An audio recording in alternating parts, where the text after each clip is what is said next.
A paz do Senhor Jesus. Estamos iniciando mais um Instantes Finais e eu quero mais uma vez agradecer por sua audiência, a você que é aqui do Recife, a você da região metropolitana, a você que é da zona da Mata Norte ou Sul, você lá do Agreste ou você do sertão do estado de Pernambuco e principalmente a você de outros estados ou até mesmo de outros países, de outros continentes, que é aluno dessa aula de profecias bíblicas no seu lar e acompanha a nossa programação pela TV ou pela internet. Que Deus te abençoe, que as bênçãos de Deus continuem sendo derramadas sobre a sua vida, sobre a sua família. Seja muito bem-vindo aos Instantes Finais. Eu quero agradecer também a você que tem enviado a sua mensagem para nós através das redes sociais, a você que tem enviado sua mensagem pelo Facebook, pelo Instagram, pelo WhatsApp do programa, que é o 994661010.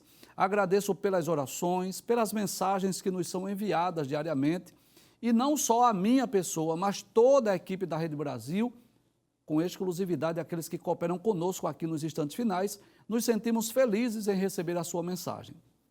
E como nós sempre dizemos aqui no programa, não é? A honra e a glória para o Senhor Jesus, porque dele, por ele e para ele são todas as coisas, glória, pois, a ele eternamente, amém. Mas a alegria também é nossa. Como é do seu conhecimento, nessa nova temporada do programa, nós estamos estudando sobre a infalibilidade das profecias bíblicas, esse tema maravilhoso, esse tema extraordinário que nós estamos estudando, né? Essas profecias, já estudamos de vários livros da Bíblia. Na verdade, se você está acompanhando diariamente o nosso programa, Deus está nos dando a oportunidade de darmos um passeio nas páginas da Bíblia. Começamos a estudar lá as profecias lá do livro de Gênesis e já estamos estudando as profecias do primeiro e segundo livro dos reis de Israel. Não é? Deixando bem claro que não estamos estudando a Bíblia versículo por versículo, claro que não, até para não fugir do objetivo do nosso programa, que é estudar as profecias bíblicas, os eventos escatológicos, mas estamos extraindo aquelas principais profecias para nós comentarmos aqui no programa. E nos programas anteriores, nós estudamos algumas profecias que foram proferidas no ministério do profeta Elias. Traz a tela, por gentileza. Daqui a pouco eu vou relembrar, não é, essas profecias que nós já estudamos. Mas você sabe disso, Elias é um dos profetas mais extraordinários da Bíblia. Eu sou um admirador desse profeta, desse homem de Deus, que foi levantado em um dos períodos mais críticos da história de Israel. Nós, inclusive, já dissemos isso em programas anteriores, né? Havia uma sucessão de reis maus, de reis ímpios, reis idólatras. Ele foi levantado num período em que estava havendo abuso de poder, principalmente por parte de Jezabel e Acabe. Foi levantado por Deus no período em que as pessoas estavam cocheando entre dois pensamentos, em que os profetas do Senhor estavam sendo perseguidos, os profetas de Baal e Azerá estavam sendo mantidos pelo governo, e é nesse momento caótico que Deus levanta Elias. E Elias foi poderosamente usado por Deus, não só para falar em nome de Deus, não apenas para denunciar o pecado, não apenas para chamar o povo ao arrependimento, não apenas para anunciar juízo divino, mas também foi usado por Deus para realizar milagres extraordinários.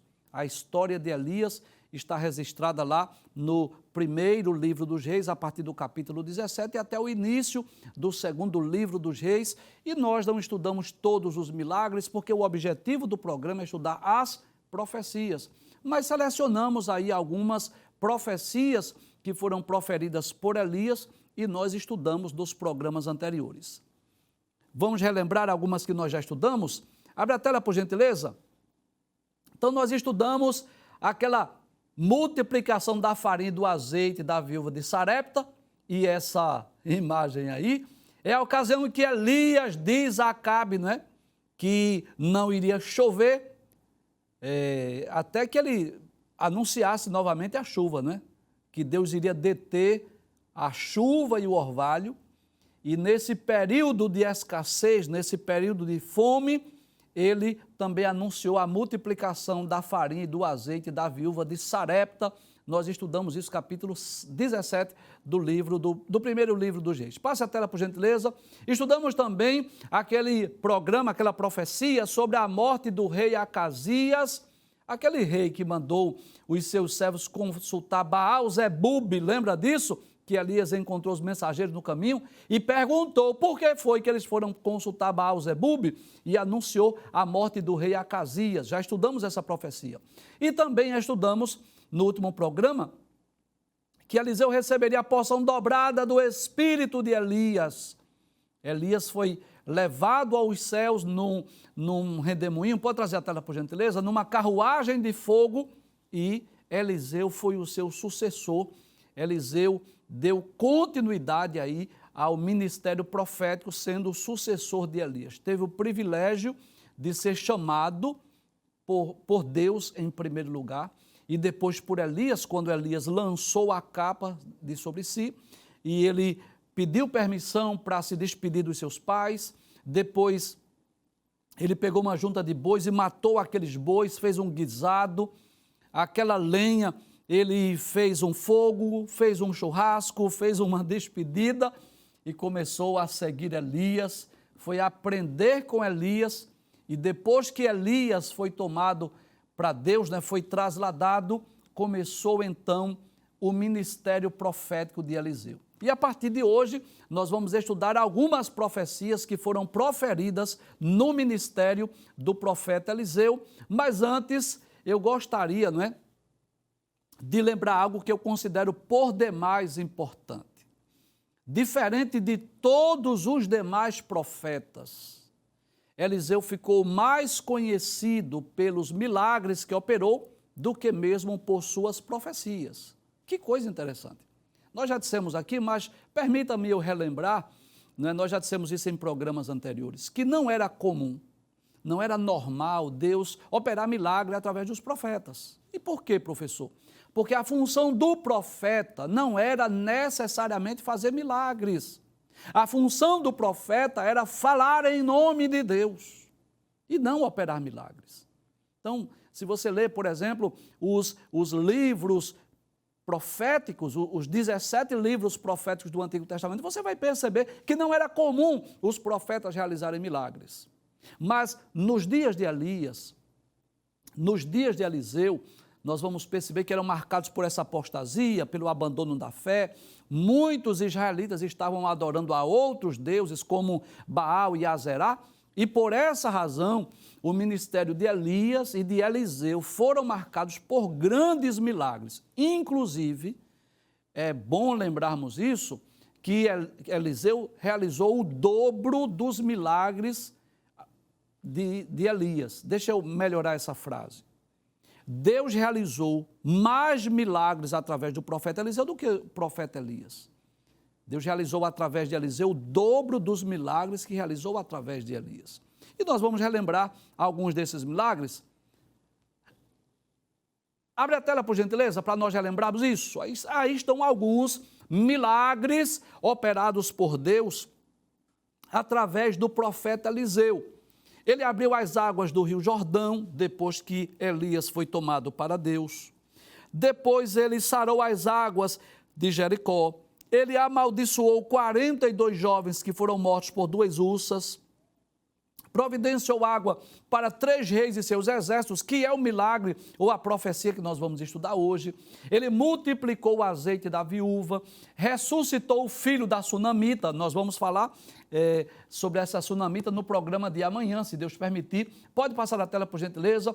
Tirou a morte que havia na panela, multiplicou pães, curou Naamã, o general Naamã da lepra, uma das histórias mais conhecidas da Bíblia, fez o ferro do machado flutuar, cegou os círios e depois devolveu-lhes a visão, 2 milagres que Deus fez através de Eliseu.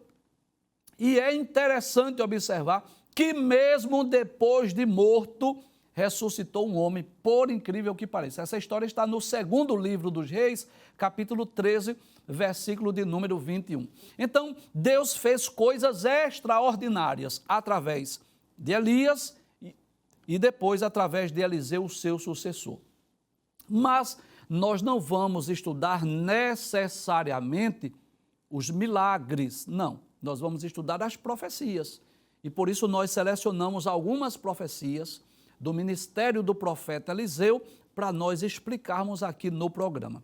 Vamos ver qual é o tema do programa de hoje? Pode passar a tela, por gentileza? O tema é abundância de água para salvar 3 exércitos. Ou seja, é uma profecia que foi proferida durante o ministério do profeta Eliseu, onde Eliseu disse que haveria abundância de água e as águas seriam tantas que seria capaz de salvar 3 exércitos. É possível que você já tenha lido ou conhecido essa história, mas hoje nós vamos recapitular com mais detalhes como se deu esta profecia. Pode abrir a tela, por gentileza. Essa história está no segundo livro dos Reis, capítulo 3, a profecia dos versículos 1 a 17, e o cumprimento está no versículo de número 20. Vejamos o que diz a palavra de Deus. E Jorão, filho de Acabe, começou a reinar sobre Israel em Samaria no 18º ano de Josafá, rei de Judá. Então, traz a tela, por favor, para eu explicar algo aqui que muitas pessoas já sabem, mas eu gosto de explicar ou de relembrar para que as pessoas possam compreender.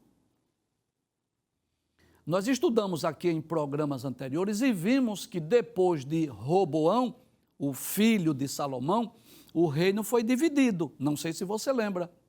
10 tribos seguiram Jeroboão e apenas Judá seguiu Roboão, depois Benjamim seguiu Roboão também.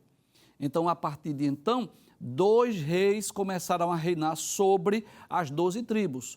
O reino do norte, 10 tribos, e o reino do sul, apenas 2 tribos. É por essa razão que quando nós lemos os livros dos reis e os livros das crônicas, que nós vamos perceber que é comum essa expressão, que fulano estava reinando em Israel ou Samaria e Beltrano estava reinando em Jerusalém ou em Judá. Isso era comum porque as 12 tribos não estavam sendo mais reinadas por um único rei.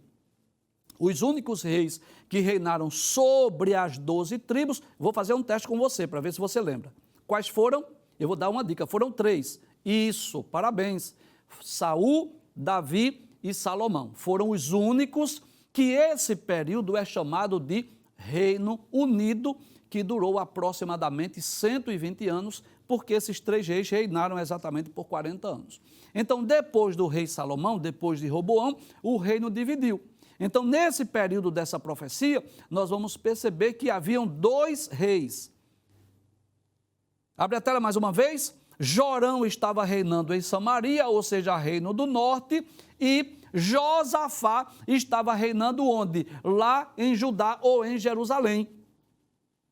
E dando continuidade a esse texto bíblico falando do reinado de Jorão, como é que o escritor vai falar sobre o reinado de Jorão? Vai dizer que ele fez o que era mal aos olhos do Senhor. Ou seja, ele foi um rei mau, ele não foi um bom rei. E diz ainda, porém, não como seu pai, nem como sua mãe. Ora, Jorão, traz a tela. Jorão era filho de Acabe e era filho de Jezabel. Então ele reinou, não foi um bom rei. Ele fez o que parecia mal aos olhos do Senhor, porém, ele não foi tão mal quanto Acabe e não foi tão mal quanto a sua mãe Jezabel. Apesar de não ser considerado um bom rei, mas também não foi tão terrível quanto o rei Acabe e a sua mãe Jezabel. Traz a tela mais uma vez, o mesmo texto. Aí diz, por que tirou a estátua de Baal que seu pai fizera? Então, o que foi que ele fez? Ele destruiu a estátua de Baal.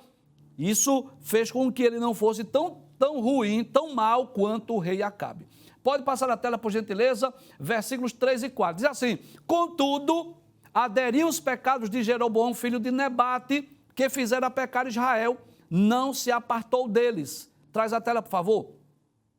Então, esse rei Jorão, o que acontece? Ele não foi tão mal quanto Acabe, ele não foi tão mal quanto Jezabel, mas ele não exterminou, não acabou por completo a idolatria.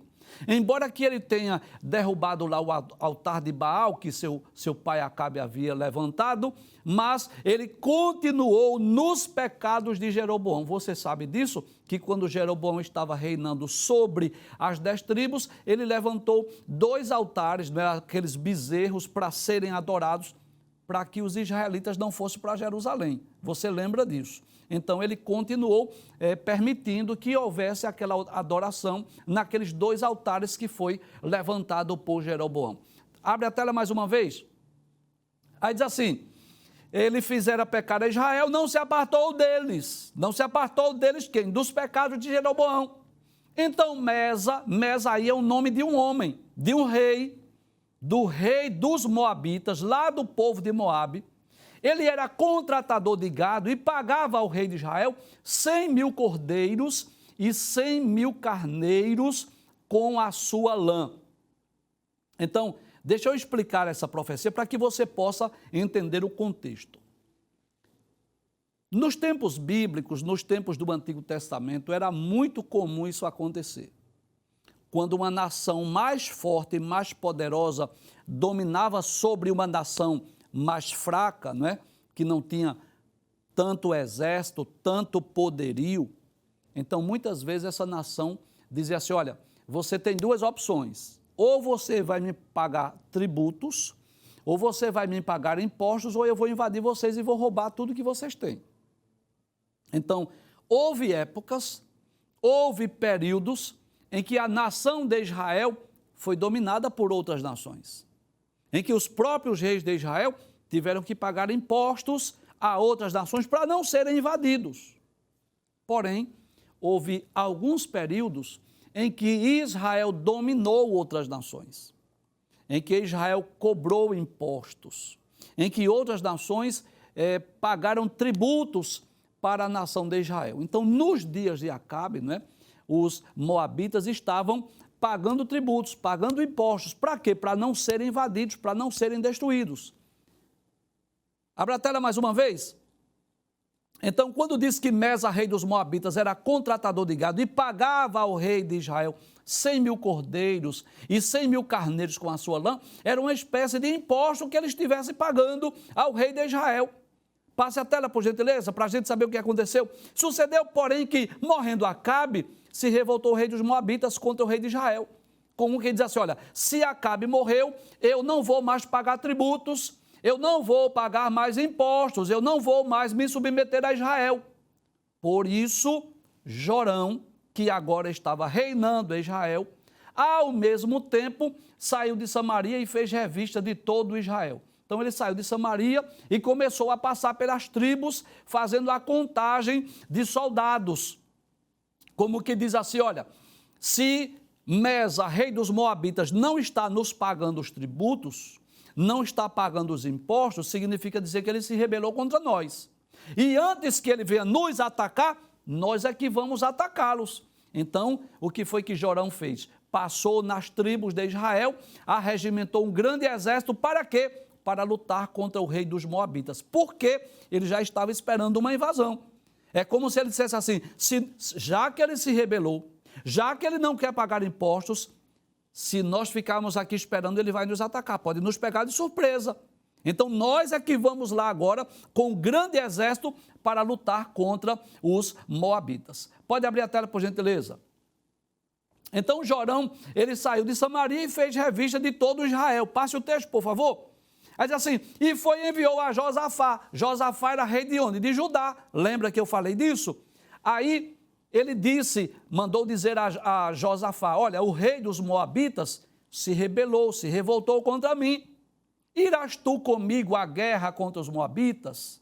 Eu vou lutar contra eles. Tu podes vir juntar teus homens, teus exércitos, para vir comigo? E disse ele, subirei e eu serei como tu, o meu povo como o teu povo e os meus cavalos como os teus cavalos.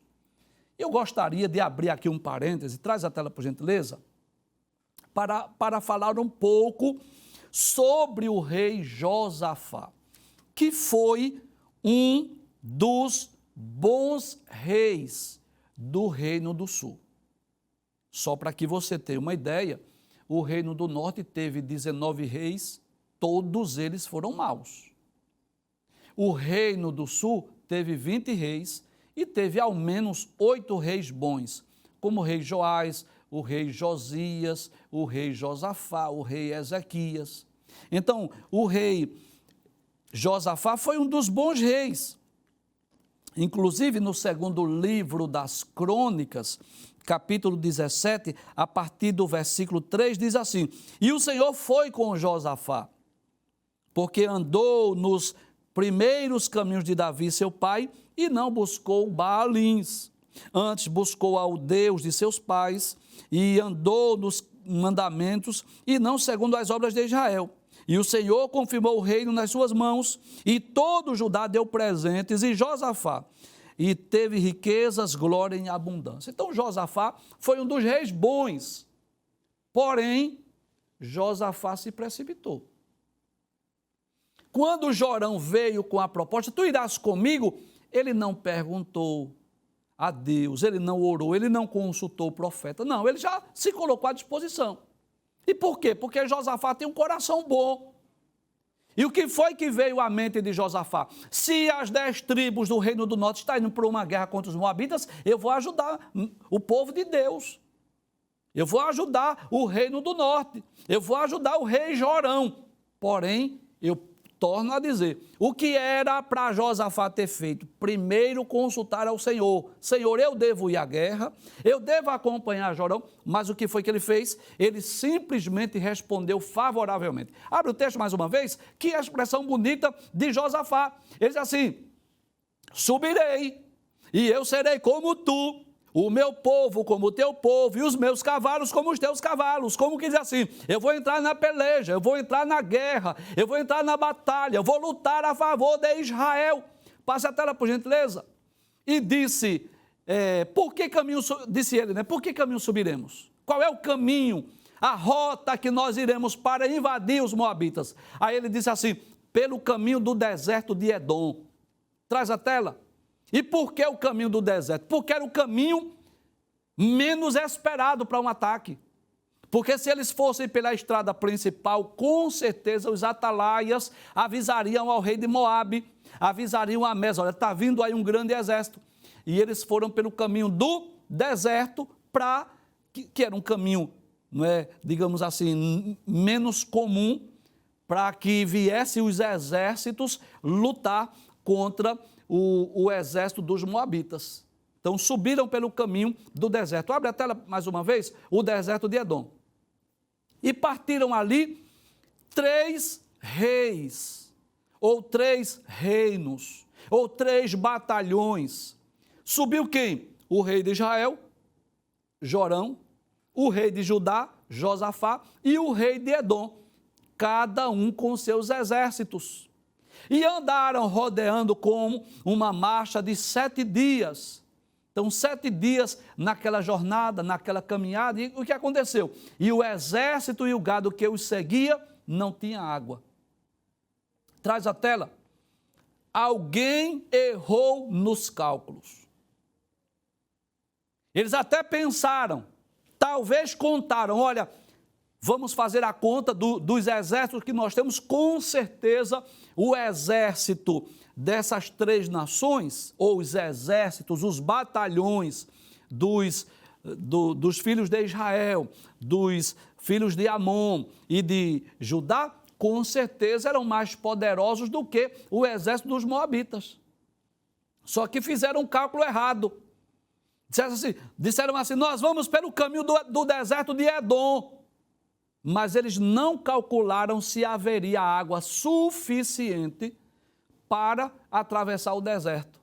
Agora imagine aquela situação, 3 exércitos, 3 batalhões, 3 reis, partindo para uma guerra, com armas, com escudo, com lança, com preparo bélico, porém sem água. O que significa dizer? Que facilmente seriam destruídos, facilmente seriam derrotados, porque mesmo que tivesse as melhores armas, mesmo que tivesse os melhores soldados, mas não tinha água, eles estavam no deserto, com certeza estavam prestes a serem destruídos.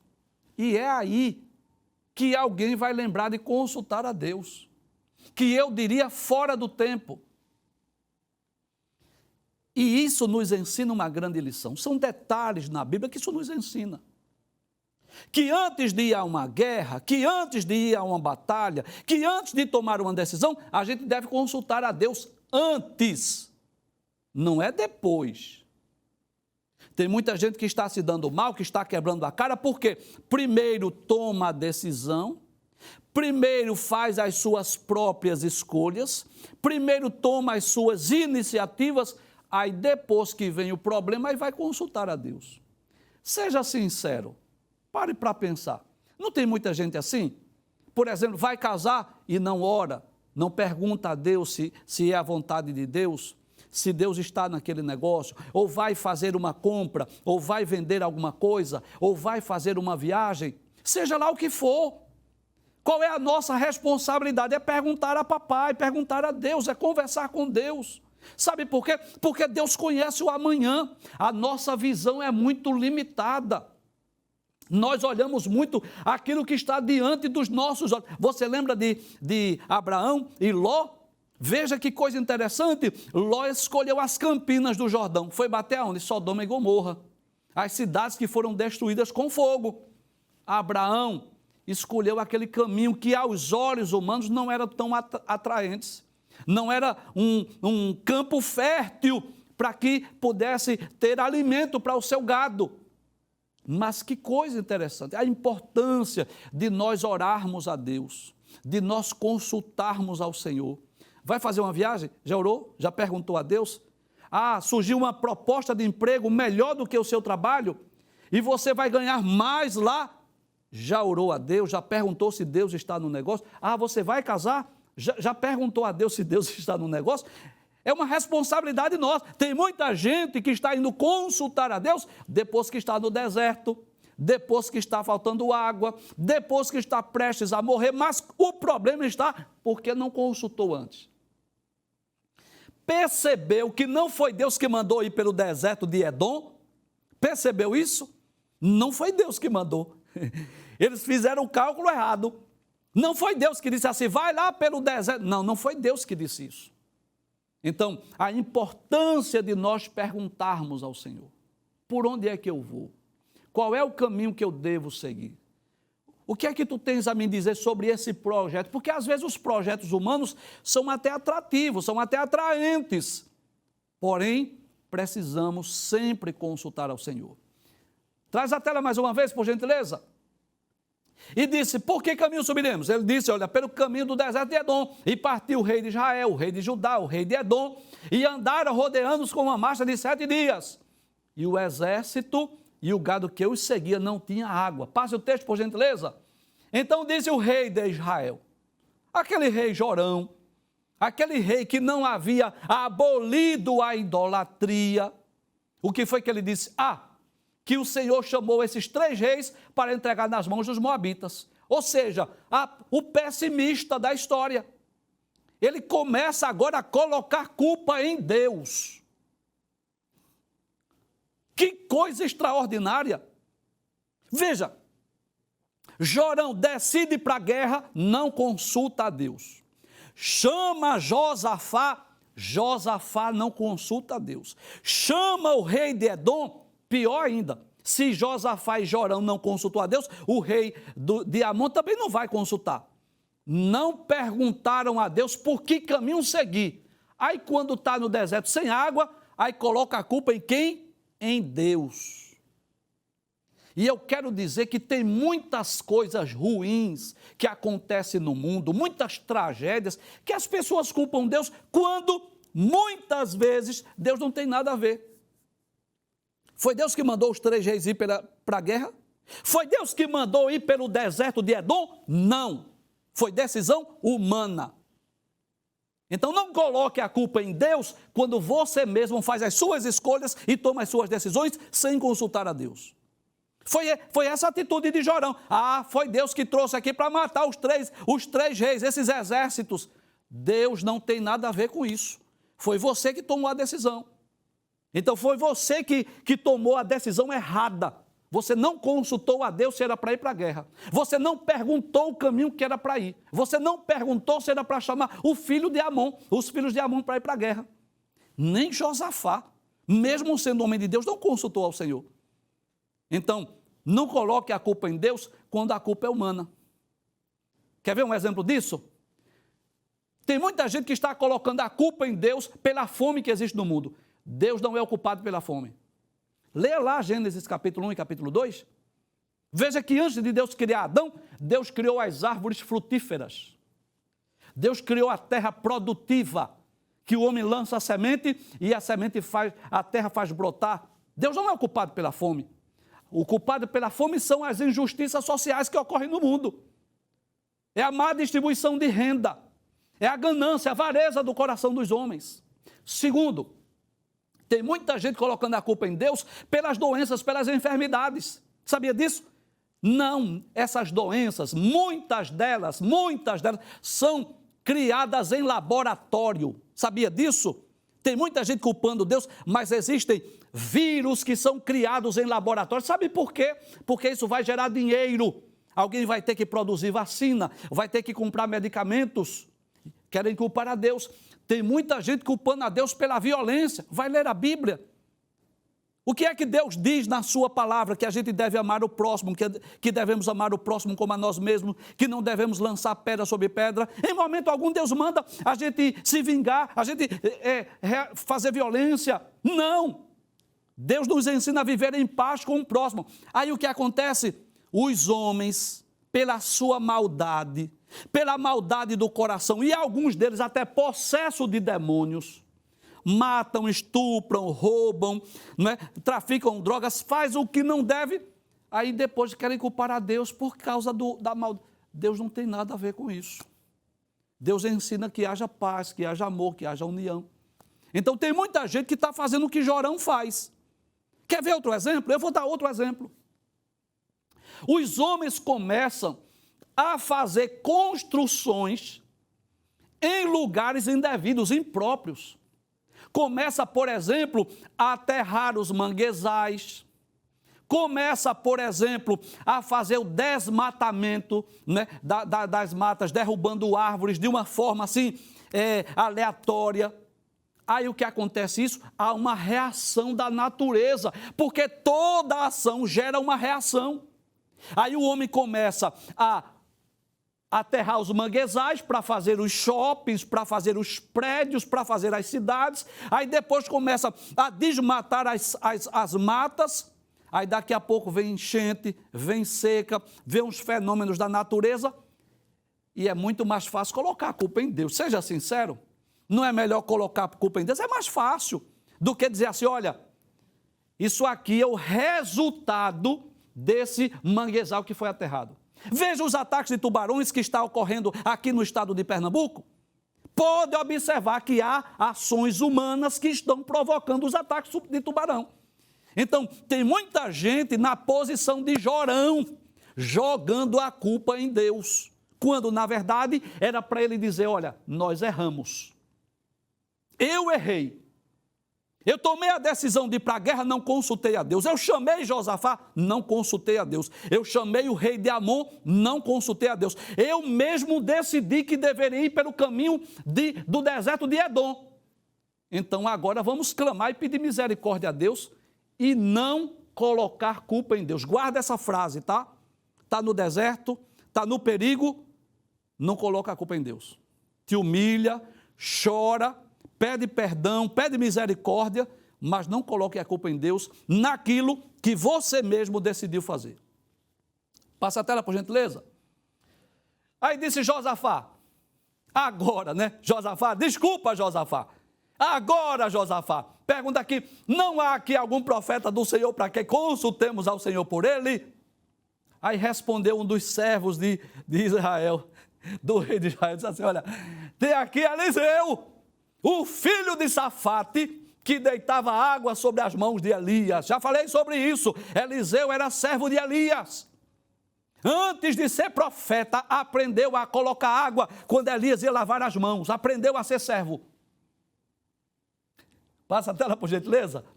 Mas assim, então disse Josafá, está com ele a palavra do Senhor.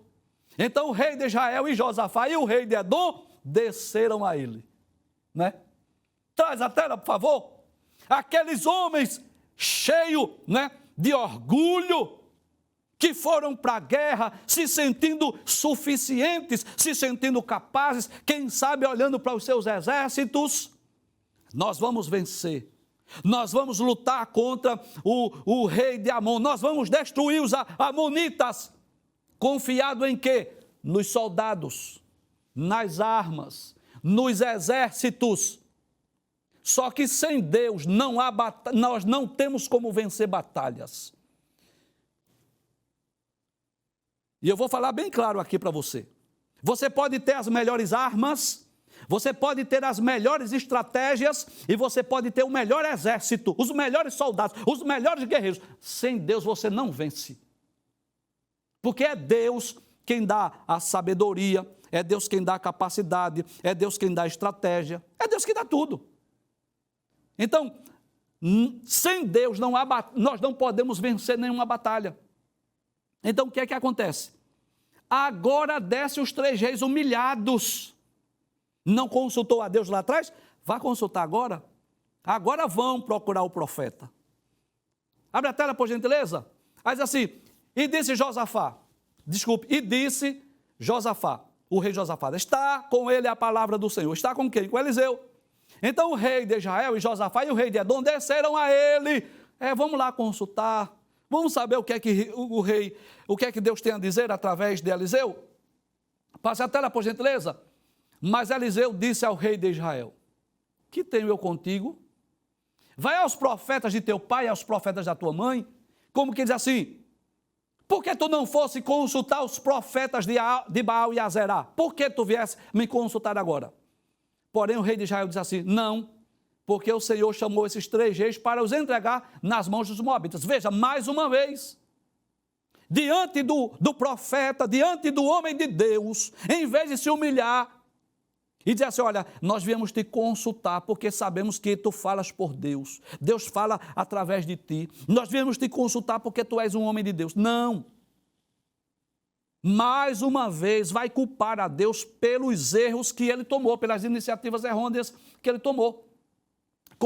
Como diz Provérbios capítulo 14, versículo 12, há caminhos que ao homem, ao ser humano, parece direito, parecem os melhores, as melhores opções, mas o final deles são caminhos de morte, diz o sábio Salomão, Provérbios capítulo 14, versículo 12.